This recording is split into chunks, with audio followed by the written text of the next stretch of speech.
20年未见的老同学送我2块破音源，你帮我看看值不值600？如果要是值的话，都给你了。我看你这2块可都是龙奖啊，而且评级如何都有分，2块只卖600，你这也太小瞧这俩音源了。来，我瞅瞅。我这个人啊，爱说实话。俺老同学送给我2个闺女，让她加工银手镯的。我这不直接卖了，去买现成的不就行了吗？把银元变现去买现成的银手镯，确实省时省力，因为用银元加工银手镯还得另付工费。看来你是真不懂银元啊！你这2块都是龙样，一块大清玄3，一块江南嘉诚，而且都已经评级入盒，还带分，2块只卖600，你太小瞧银元了。你这为啥只卖600嘞？因为啥吧？今天柜台里面摆的这个银手镯差不多300块钱一个。2个正好是600。所以啊，我都想了，这只要是卖600块钱就行了。难道这俩还不值600的吗？值600，肯定2个远远不值600了。你这种送上门的生意啊，也幸亏是遇到了我。你改人，恐怕人家立马就直接给你钱了。好歹你这俩，你看这都带分，状态又这么好，难道那同学给你的时候没告诉你价值收藏之类的吗？他还真没说。刚开始说送给我玩的，我对这东西也不懂，我也不喜欢，我都拒绝他了。他直接当时直接塞给俺俩闺女，说的让加工银手镯呗。人家说的这是客套话，毕竟送给你，你当时也没要。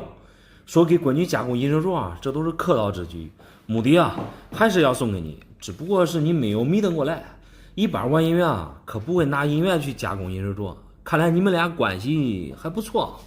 以前俺俩关系确实不错，都是咋回事吧？最近20年都没联系过了。说起来，20年前他借我500块钱嘞，一直也没有讲还的事。这就对了。我说为什么那同学平白无故的送给你俩银元？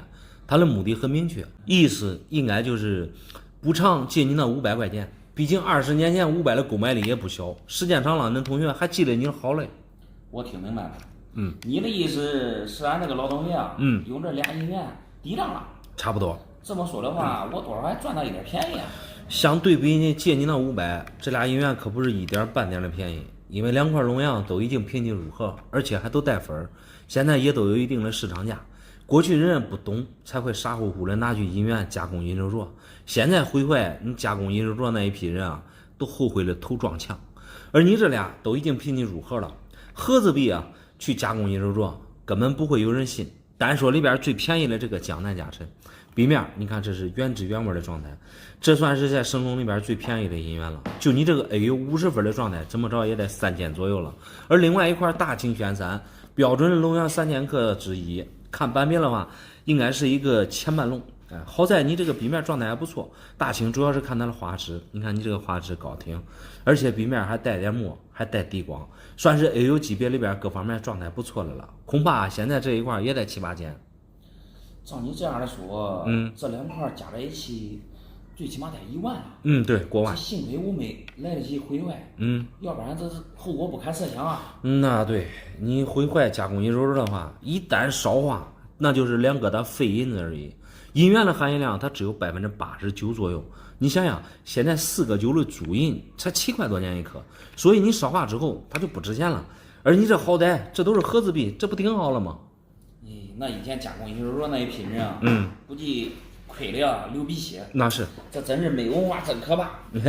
一个时代和一个时代不一样。你想20多年前，本身银元这东西它都便宜，对吧？当时工业不发达，很多人佩戴的饰品少之又少。而现在不一样了，各种成品首饰琳琅满目，而银元存世量固定就这么多，所以没有人愿意傻乎乎的去加工啥银手镯。那老同学还不错，这俩银元拿回去吧，好好的收藏吧。是的，俺那同学不赖，我拿回去好好收藏。好。哎，老板，你看我这2个银元换了半套房子，我咋感觉有点不值啊？你看看。哎呀，你这都不用看这拿2银元换半套房子，说实话，这绝对超值啊！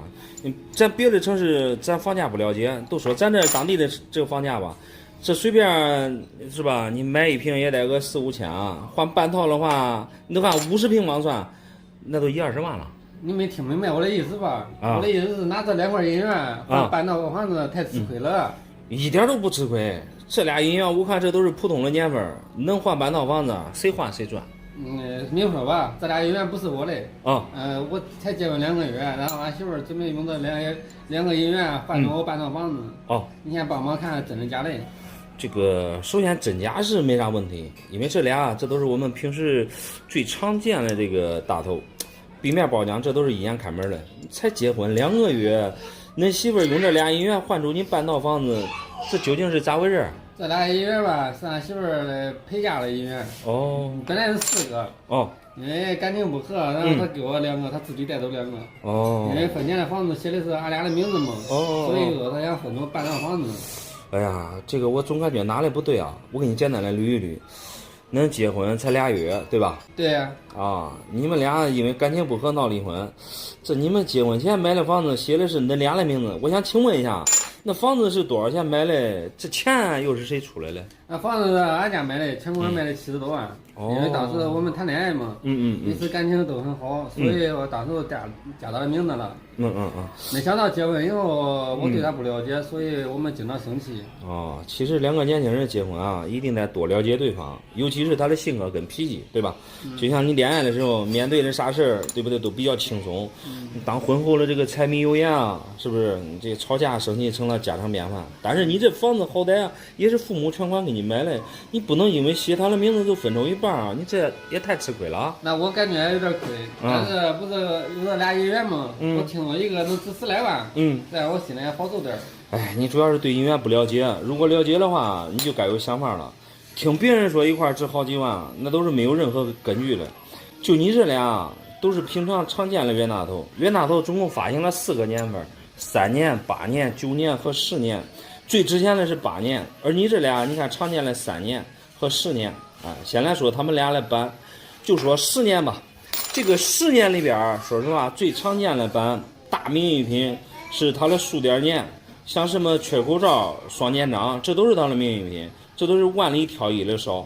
而你的这个10年没有任何版，唯一区别的就是它这个种子有一些弱打，像开口钟，而另外一块3年啊，常见的名誉品像大扣啊、曲臂铭啊，对吧？燕子版，这都是比较值钱的。但是你这个都不带任何版，唯一看着比较舒服的呀，就是它这个宽边儿，也不是曲影，2块我都这样跟你说吧，就按现在的市场价2000块钱，2块2000块钱。对。这幸亏我找你这行家问问呢，要不然我半套房子我不分走了吗？这不成大冤种了吗？那确实，这俩姻缘太普通、太常见了，差不多就是这样一个价格吧。大冤种倒是谈不上，因为你们俩结婚之前啊，那房子上确实写了有他的名字，分不分他一半，这才是你急需要面对的一个问题。去酒吧我要姻缘给他，就想在我这里忽悠我，我也不给他分半套房子，看他能咋着。这俗话说得好，一日夫妻百日恩。这俩姻缘你必须得还给他，因为这个房子啊，毕竟是恁爸妈给你全款买的，这么个分法，你最好是去请教一下律师，对吧？在不伤和气的情况下，妥协稳健了，把问题解决了就行了。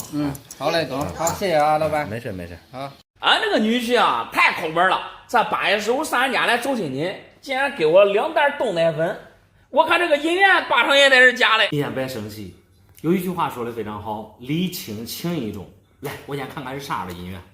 啥家伙礼轻情意重啊！俺闺女我都养了20多年了，咋第一次上俺家来，这不能给我拎2袋冻奶粉呢？第一次女婿去老丈人家拎了2袋冻奶粉，说实话确实太抠门了。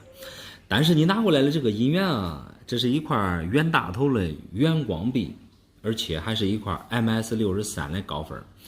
我透过盒子看它这个真假是没啥问题，这送2袋豆奶粉，外加这块冤大头姻缘，这不是挺好了吗？如果这个姻缘送给我嘞，我还开心一点。这是送给俺闺女的见面礼。像他这么抠门的人，我估计也得是假的。其实这种评级姻缘啊，我来告诉你，怎样去官网对比真假。你打开这个评级币的官方网页，输入每块姻缘的这个编号，因为官网上传了这都是高清图，失误保证和官网细节保持一致即可。你的这个冤大头透过这个盒子，我看壁面压力非常清晰，带光，这都是一眼开门的姻缘。我主要是生气啥吧，俺女婿太抠门了啊！你像拿那种成袋的豆奶粉太便宜了啊！那超市里面啊，一袋才20-30块钱，稀烂便宜啊！确实是抠门儿。像那种成袋的豆奶粉，那都是90年代流行的礼品。那时候市面上没有现在五花八门的礼品，所以对于90年代啊，这个流行拎这个豆奶粉啊，但是你现在拎啊，我实话实说，确实是不太合适。对呀，主要俺村里人都嘲笑我，说我这一名儿在外边干大生意嘞，找个女婿咋能抠门啊？我这脸面都叫他丢尽了。确实不是钱的事儿，尤其是农村人，现在3、5成群的聚在一起，讨论别人东家里长西家里短嘞，谁家发生个啥事儿，都被他们说一遍。既然发生了，对吧？你也别太在意啊。得以防万一，你给我仔细看看啊，万一这送的这一块银元啊，再是假的，再给我闺女，这丢人，这回才丢大来了。哎呀，我看你这是一朝被蛇咬，10年怕井绳啊！再给你吃个定心丸，你这个真假首先是没啥问题，无非啊就是这块冤大头能值多少钱的事儿。你这个是普通的3年冤大头，唯一好啊就好在它保存的比较好。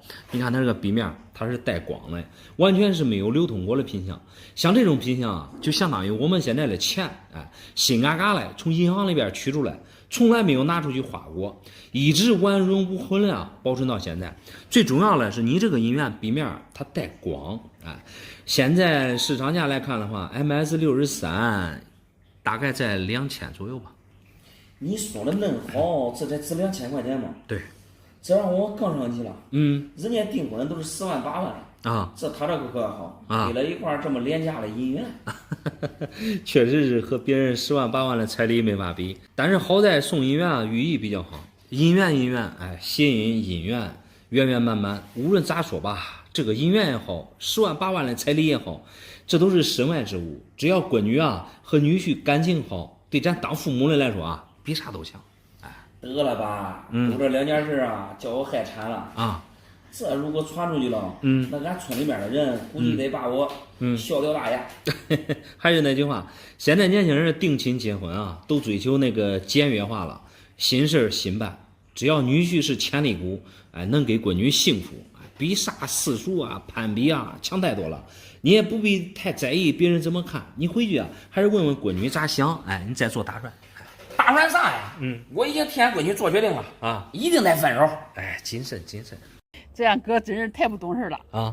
前几年我借给他20万块钱，说好了用3年给我1万块钱利息，结果钱没有见着，却给我一块破银元。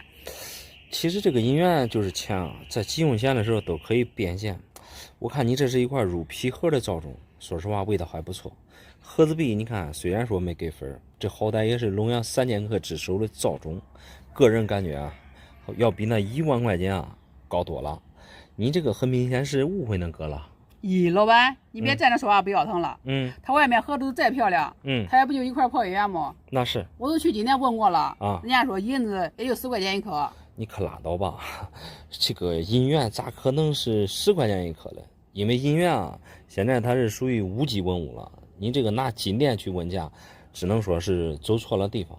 这样跟你说吧，给你报10块钱一颗的人啊，只能说明啊，他啥都不懂。就算他们啥都不懂，这些我上网都查过了啊。现在银子也确实就是10几块钱一颗，这块银元加上盒子重2两，也就是7、8块钱的东西吧。怪不得你刚才生气那么狠啊！你这是进入了一个错误的误区。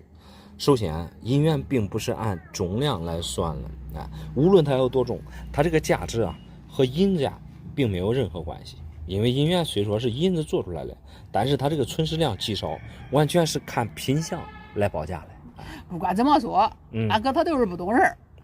你说他要借别人钱，你不给人家利息，谁搭理你？那是嘞。再说这个银元，说不定还是俺爸给他来的，祖传下来的。这个借钱给别人利息啊，这属于正常。恁哥这也不是给你了吗？虽说不是钱，但是银元和钱差不多。还有就是这个银元是不是恁家祖传的？我觉得几率不大。一般我们个人家的祖传的都是裸币，而你这个你看都已经去美国评级入盒了，你这不是明显想多了吗？反正俺爸是偏向俺哥，咱给这也别扯太多了，你就给我自己讲讲这个银元，看看到底能值多少钱。对，那些过去捕风捉影的呀，咱都不说了，就简单说你这个 XF97的造种。首先入的是评级最硬的 PCGS 的盒子， XF97就是银元流通过，壁面带包浆，流通过的状态倒是不是太明显，包浆啊是属于原汁原味的状态。这个造种它的发行量在过去啊是比较少的，被我们大家称之为龙阳3剑客之首。一般我们个人家里边放的最少的最贵的就是它了，100块银元里边可能也就有1块吧。我还是来细看一下它的状态。大青看花枝，造种看笔质啊，因为鼻子啊是造种的高点，最先磨损的就是它的鼻子。你这个鼻子高挺有力，而旁边的龙鳞也没有任何的磨损，包括云朵看着也比较清楚，还有字口前后你看一下，这都是没有任何的磨损。好在这个壁面带包浆，这种是属于原汁原味微下水的。就你这个状态的话，目前给你估价个1万大几完全没啥问题。就这一点银子能卖1、2万，对呀、我真是不可思议啊！我还以为就千把几百块钱的，那就已经了不得了。因为你是完全不懂，你刚才你是按银价来算的，银子的话现在也都5、6块钱一颗，而像这种银元的重量不过才20、30克，你看银子卖对吧，才100、200块钱，根本值不了1000把块，也值不了几百块。我跟你说，啥都别说了，亲哥还是俺亲哥。对。说好了呀，给我1万块钱，没想到他给我那么多啊，把我弄得都怪不好意思嘞。你也别不好意思，借钱给好处费属于太正常了。作为哥哥，多给你一些也无可厚非。你记住他这份情就行了，亲兄妹明算账。如果你不好意思啊，那你就把剩余的补给他也行。主要是啊，他给你这个银元的时候也没给你说清楚价值，所以啊才会闹这样的矛盾。啥都别说了，都是我的错，让你见笑了。没事。不经过我的允许啊，俺朋友把我的车开着去约会突然间撞到人了，这一下子花了我好几千，这赔我一交钱，你说这算啥事儿？这个借车啊，最怕出事了，尤其是出了事之后，让你去买单，帮他擦屁股。说实话，太气人了。来，我看看你的啥一交钱。不是我借给他车，是他趁着我睡着之后偷偷拿我的钥匙出去带着朋友去兜风，然后开着车撞了别人了。你这幸亏是赔了别人几千，这个车祸应该是没多大问题。但是你这个一交啊，这可不是普通的银号，稀少的浙江一交，入的是皮盒，而且还有分，AU55分，这个状态确实是不错。你看壁面两面都带彩，几乎看不到有什么流通痕迹。只要是不赔钱，这不都行了吗？就这一点点东西，你说够干啥嘞？我这拿回家，俺家人都说我交了一个损友，让我赔的稀里哗啦的。说实话，你这确实是交友不慎，趁你睡着拿着你的钥匙，这确实不是借。说句不好听的呀，他这是窃。开着您的车，这出了啥事？说实话，这应该是他承担全部责任。如果真是出大事啊，有可能坐牢都有可能。那你说的是对的，不过我这个朋友真是太格外了他都仗着他家里有俩臭钱富二代。对，就是富二代，做了他家父母做生意的，天天都是胡吃海喝不过咱们呢，他这个人的脾气啊真不好。那是基本上富二代在家里边娇生惯养坏了，这个出门在外啊他都不靠谱，办啥事说实话，你趁你睡着拿你的钥匙，这都不是借。他能说哎哥我开开你的车，对不对？这方式都不一样。他不会说嘞，知道不知道？他这个人都是仗着自己家有钱，都有点臭钱，可以这样说。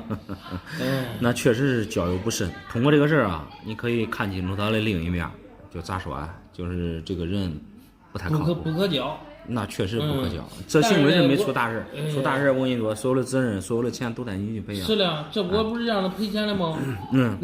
他说的赔啥钱？几千块钱，在他眼里都是小钱。我给你随便拿个东西，都能裹住你的钱。我不相信啊，俺家人说我是傻子，所以说我拿出来叫这东西，让你看看价值到底是多少。好，我先给你吃个定心丸。你这个朋友说的没错，他这个银行啊，确实也不是几千块钱的事儿。通过这个银行可以看出来，他家里边应该是他爸或者是他的亲戚，应该是玩这个银元。那我都不管是谁了。这个浙江的银行啊，说实话发行量比较少，浙江当时它那是地处江南，但是它没有正儿八经的造币厂，当时筹备了一个造币厂，当时做了一个浙江系列的一个银元，还有这银号，模具啥都弄好了，最后因为种种原因没有发行。银元是没有发行，这个银号发行了一少部分，而你拿过来的这个银号就是其中之一。这个1元的这个银元啊，它只是10铢币，所以说价格非常贵。而这种银号特别少，你平常见到啊，就是它的这个流通品相非常差，而你这个品相特别好 ，AU55，状态非常好，尤其是它这个龙鳞，可以说是全龙鳞。你看它壁面这种包浆都是带淡彩，可以这样跟你说，就这一块小小的银号1角钱，你现在如果卖的话，1.56万没啥问题。你说这东西能值钱吗？他跟我说，我不相信，我感觉这个人在吹牛逼。你这个朋友啊，虽然说办事不靠谱，但是他赔你这块1角的银号，这个价格还是可以的。他都仗着人家有钱赔得起，要真出了事坐牢了还是我，对不对？那你可说对了，因为这个车毕竟还是你的。对啊。无论是出了啥原因嘛，这所有的单都带你去买。他可得找车主。对啊，都是找车主。咱不说几大来了，既然值1.5万，我那修油几千，说明他这个人也够大方。东西卖给你，我叫车钱修油，我也落点钱。那可以，通过这个事儿啊，跟你这个朋友啊保持一定的距离，这样的事儿以后杜绝再次发生。对，买个教训。这次是小事，下次真出大事我都赔不起。对，那行，那我给你看看，好吧？好，走。今天去向您见面，见了一个土豪家的儿子，以为能大赚一笔嘞，结果还是很失望，就送我一块冤大头。您先不要气馁，送给您的这个冤大头已经评级入盒，而且还是一块少见的8年，你看都给分了，整体状态看着还不错。这细看的话，你这个还是一个好版了，罩子很明显缺一横，这在我们行内称之为缺口罩。这间隔面都送银元，这是一个啥情况啊？你也看到我这个年龄了，老大不小了。那是。今年虚岁都38了。自己感情生活是高不成低不就。那你这择偶要求应该是很高，不然不会30多了还没结婚。可被你说着了。我年轻时啊，长得漂亮。对我提亲了媒人啊也是比较多。刚开始定的要求太高了。必须有房、有车、有工作、有存款。那你这要求确实不低。一般年轻人事业刚起步，达到这个标准的少之又少，除非有些家庭条件特别好嘞。你总结的太到位了。我就是刚开始定的目标有点高，所以2-3年找不到合适的，我又改了改，有房有工作有存款就行了。你这相当于把车给去掉了，但是达到你这要求了，应该也是屈指可数。这说明你的工作，你的条件也不差。还凑合吧，我也就是初中毕业，没有什么固定工作，无非也就是我长得漂亮一些，想着趁年轻，就想着给自己找个条件好嘞，谁知道这时间不等人，一放这20多年都过去了。时间就是过得很快，尤其是对于你们女人来说，过了30岁之后，慢慢的就容易变老，再想找同龄人结婚啊，那就相当于是大海捞针了。我要不是因为这年龄大，说实话，我绝对不会去给我们这里土豪家儿子相亲见面。他儿子比我小3岁，就是老实的太狠了。见面3个月都不来一个屁来。看来你这也是着急了，不说见面对象太老实怎么着吧，你这还是想往这个豪宅里奔，所以第一次见面就收到了这一块冤大头，你自认为不值钱是吧？说实话，还不如给我1000块钱的红包嘞。我愿意嫁给他儿子，我也不在意他儿子太老实。没想到，却给我一块破银元。你这太小看这个银元了，我想给你吃个定心丸，这个冤大头啊，绝对比你那1000块红包要贵重。真的假的呀？因为你对这些东西不懂，我就简单的给你讲一下，你就明白了。这个8年俗称8爷，就像你找对象一样，它在冤大头里边是属于最贵的一个版，比普通的龙样存世量要少很多。我们拿到银元之后啊，首先要看的就是它的状态。你看你这个8年，壁面全深大，尤其是它这个内齿没有丝毫的磨损，味道确实是不错。因为皮盒评分比较严格，不然也不会给你分。最关键的就是它带了一个版缺口罩，这个版很有意思，缺字缺一横，罩字缺一横，所以在过去啊，这个官方钱币上出现这种情况很少见，所以发行存世量不大。就目前你这个状态而言，轻轻松松卖个大几千是没啥问题。就这块医院能给我几千块钱吗？对啊。看来我真是遇到我们卫修的豪门了。没想到他家名气是果然名不虚传。我得好好把握这个机会啊。确实，通过这个医院能够看得出来，你这次相亲见面的这家小土豪出手不凡。还有一个问题就是，你这次见一次面，你这才第一次见面，我看你这信心满满的，你们俩的性格能合得来吗？像你说的这个三脚剁不出来一个屁来，将来你会过得幸福吗？这都是你要考虑的问题啊。慢慢来吧。只要他家庭好其他都不太重要。我就想要一个安全感。女人的心思啊，真的是很难懂，只要你感觉没问题就行了。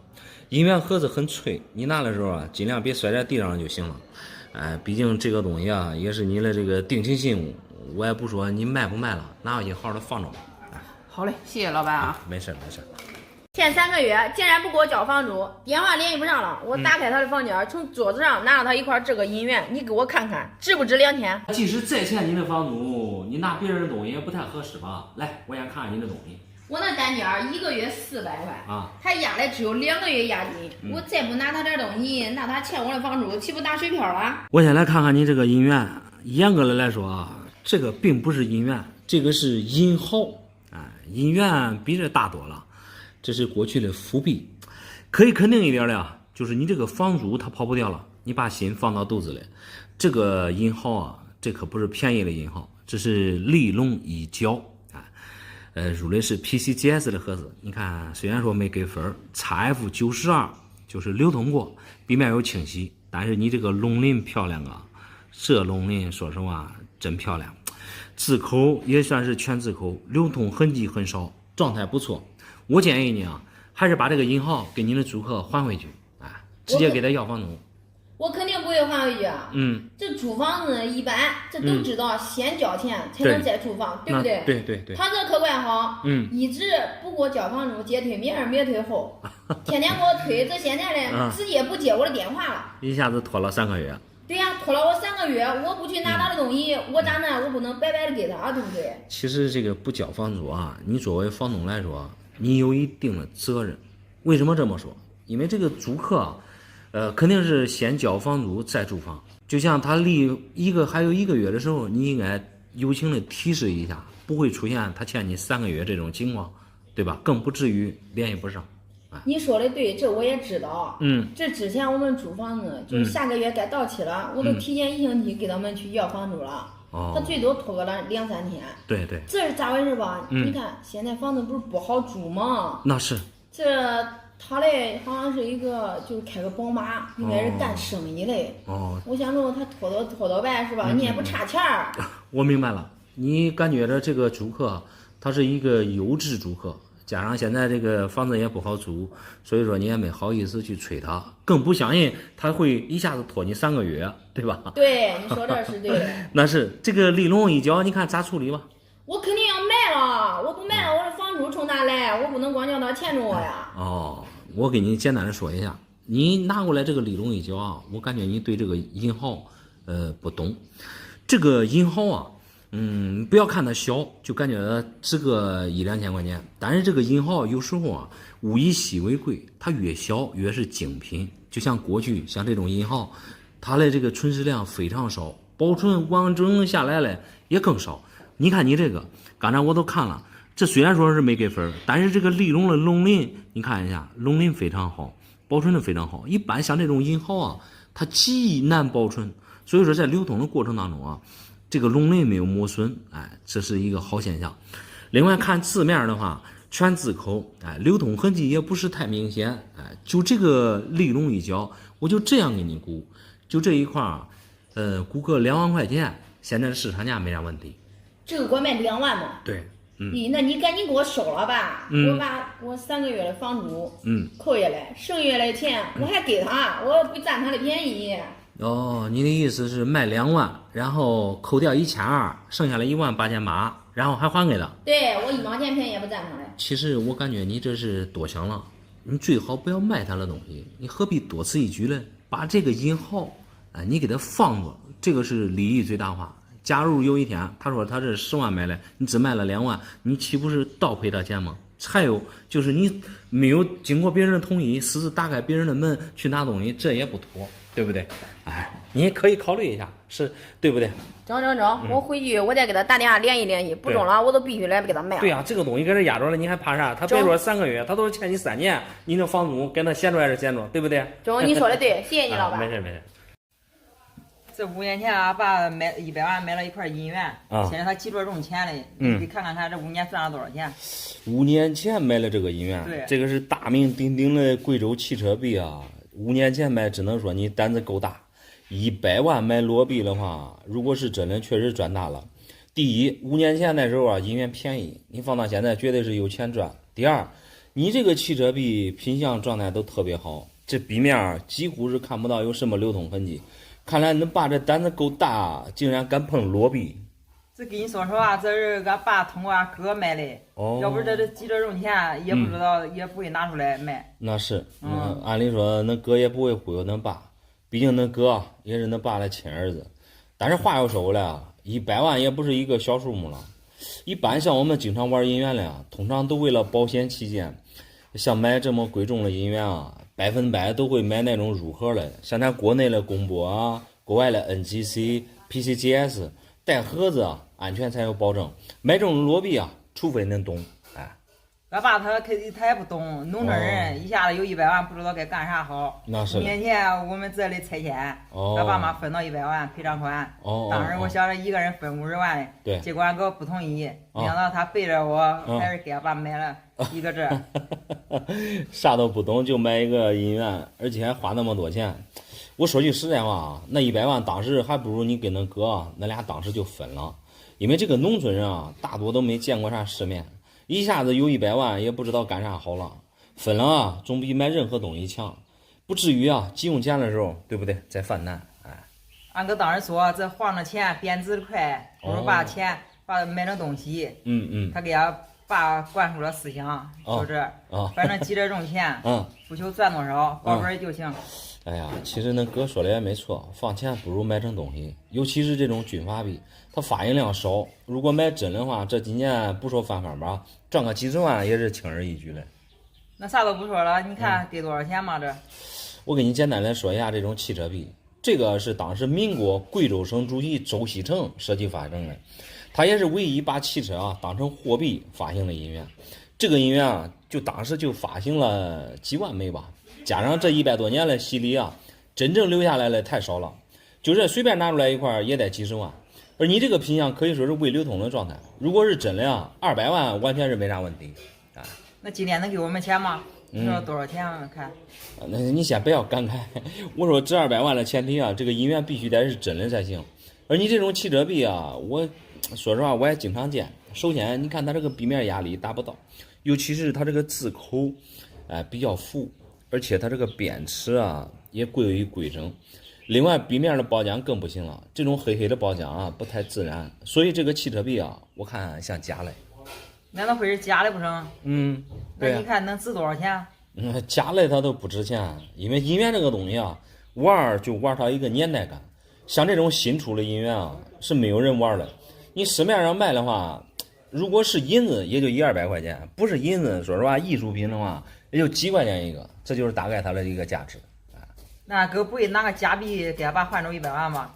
你说这咋那么可怕？哎呀，这个你得问恁哥了，因为这个是属于恁的这个家务事了。反正我感觉啊，这东西是不对的。如果是对的啊，我还巴不得了，因为你卖给我了嘛，对吧？多少我还能从中赚点钱。这个东西啊，我建议你还是去找找恁哥，因为啥呢？毕竟他是当时100万相当于卖给恁爸了。具体这个他是搁哪弄的，对吧？这个东西是不是？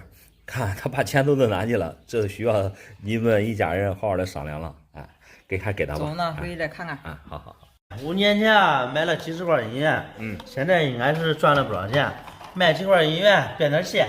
5年前买的银元，那时候确实很便宜。来，我看看都是啥东西。我这个人啊，最善于投资啊。我朋友啊，准备开店扩展经营，准备借我50万，每年准备给我30个点的好处费。每年30个点的好处费，那好处费的确实挺喜欢人的。哎呀，你这手上的银元状态都挺不错啊，这全部都是高分币。如果确定是5年前买的话，那你确实是赚大了，因为5年前银元的价格很便宜。关于借钱给朋友啊买这些高分银元的话，我劝你啊还是要谨慎。办事，反正我这些银元啊，全部都是1000一个买给朋友的，赚的利润早就够了。说实话，要是1年30个点的好处费，太喜欢人了。确实喜欢人。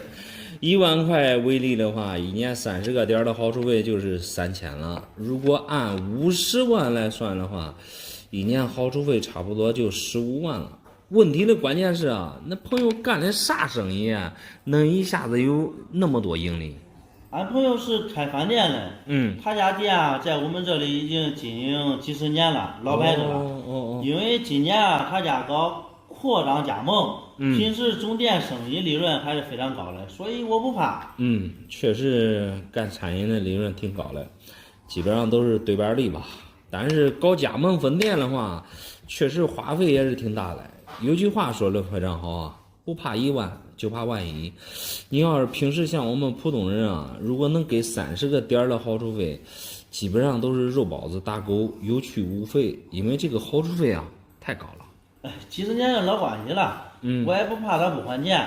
说句不好听的话，如果他干赔的话，以后他家的餐馆就是我家的后厨了。你还是考虑清楚啊，这投资干生意的事谁也说不了会怎么样。倒是你这些银元肯定是赚了，就像你这一块酒精，当时是多少钱买的？所有的银元都是1000块钱一个。1000块钱买皮盒的酒精，你让我们这些经常收银元的想都不敢想。你看皮盒带分，而且还是高分 ，AU58 是 AU 状态里边的顶级分，足以和 MS 级别啊相媲美。里面带一层淡黄彩的包浆，酒精啊。主要是看它这个发丝，你这个银元啊，可以用这个满发丝来形容，包浆又是真漂亮。按现在市场价来估的话，妥妥的5000块钱啊。我这个人啊，就是比较精明，不赚钱的生意啊，我是从来不干。像1万块钱30个点，这就是挑着灯笼都找不到的好处啊。你如果有兴趣的话，我可以让这钱让你来赚。说实话，我对这些投资也不是太懂，个人感觉啊，风险还是比较大的。我这看你这些银元吧，一般像这些高分银元啊，基本上买了都不会赔钱，因为普通的通货比较多，而像你这种带远光的银元太少了。你就按现在的市场价来估的话 ，MS64 这哪一块也得2000多啊，你这足足赚了2-3倍啊。我知道我这银元肯定是赚钱的，因为我比较自信。我就想问你，我朋友投资这事儿，你有没有兴趣？说实话，无论是做啥生意啊，确实存在融资难的问题。首先，咱俩的关系还并不熟，然后1万30个点的好处费啊，确实挺高的。我就怕我的钱回不来。如果那朋友真是急用钱啊，他完全可以去银行做个贷款，说实话，像他们做生意的拿个营业执照，应该也好贷，而且利息啊也非常低。那算了，既然你没兴趣啊，我也不勉强你。这些银元啊，我再找其他人看看吧。那行，祝你找到志同道合的人吧。